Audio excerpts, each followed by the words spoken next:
In this video, I'm going to show you how to find the fuse and relay box of the Toyota Corolla. So first thing you're going to do is open your door on the driver's side, right where your left knee would be, right here. You're going to see this tab. You're going to pull that back. You'll hear a pop in the front of the vehicle, and that's the hood release being let go. And then you're just going to step up to the front. You're going to see that Toyota emblem. Go to the right. You're going to slide your fingers across and down, and you're going to feel a little tab there. You'll lift up on that.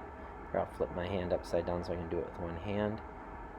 And you're going to left and up, and your hood will come up.